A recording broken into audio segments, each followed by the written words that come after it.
how do you put your relationship first? You always make decisions within the context of realizing you're in a relationship together.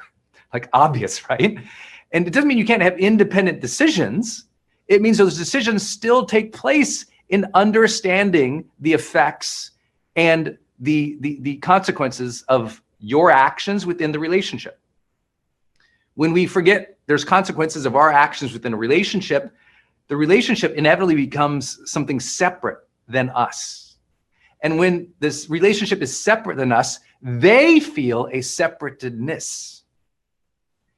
And the more your partner feels a separateness in the relationship, the more that relationship struggles.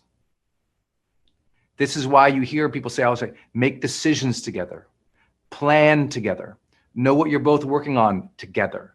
That's the idea of relationship first. It's, oh, right, I have a life partner. That means I do life with my partner. So when I plan things in my life, I think about my partner. And that simple reminder, I know not all of you need, but you've been in relationships where that was not true. And if you have been, you know what I'm talking about in that separateness. You don't feel like you really know the person, or you feel like they don't value your opinion. You feel like they, are living their own life and they don't care about you or the effect on your family. And so it's so important for us to always remember, all right, when I think about relationships, I always think about the coin, I call it, the coin. Interdependence, independence, relationship first. Okay, got it. And the opposite side, which so many people naturally gravitate towards and know, especially if in a growth day community like this, which is you must continue improving yourself and fulfilling yourself if that relationship is going to come into a true, deep, meaningful, fulfilling relationship, right? If you're stagnant, don't get mad that the relationship is stagnant. If your partner is stagnant, meaning they're not growing, they're not stretching themselves, they're not trying to learn about their mindset or their effect of energy on other people, or to become more productive towards meaningful pursuits that matter to them, well, then what happens? It's like you're growing and you're extending, but they are not. Now, the challenge is you can't, if relationship first is one side of that coin and growing is the other, and you happen to be the person on that coin, you're growing and you don't sense that they are. Because relationships are first, you also cannot be bitter towards them, hate them, be jaded about it, because there's probably been points in your life where you weren't growing at your potential either. And what is the thing between, like, what is the material, I call it, between the coin? Interdependence and independence. What's the material, right? If you have a penny, you know that the material's copper, right, in between, right? What is the in between? Here's my philosophy. The in between, the stuff of the coin, is called grace. Grace. If two people are going to come together and it's going to work out, there's got to be grace between them. Grace when you're growing and they're not. Grace when they're growing and you're not. Grace when they're struggling and you're doing great.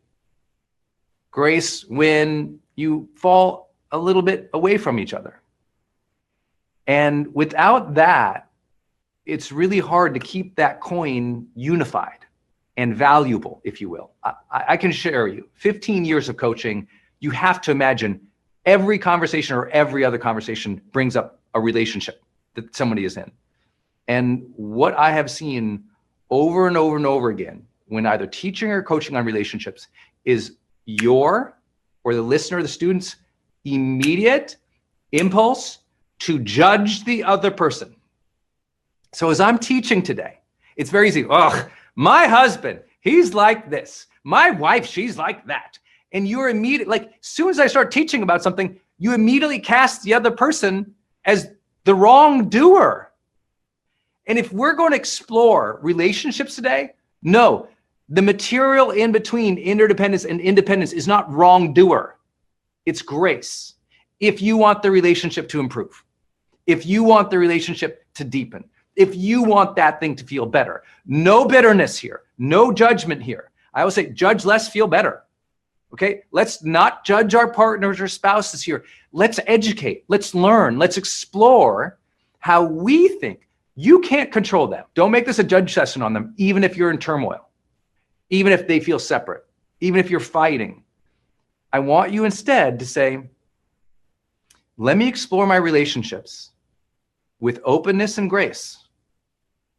Let me be accountable for my stuff, think through my stuff, and not make this a session of they're bad and they're the wrongdoer. Because I promise you, as soon as you make your partner or spouse the wrongdoer, life gets hard. That relationship struggles. Interdependence, independence. Relationship first, grow so you don't stagnate.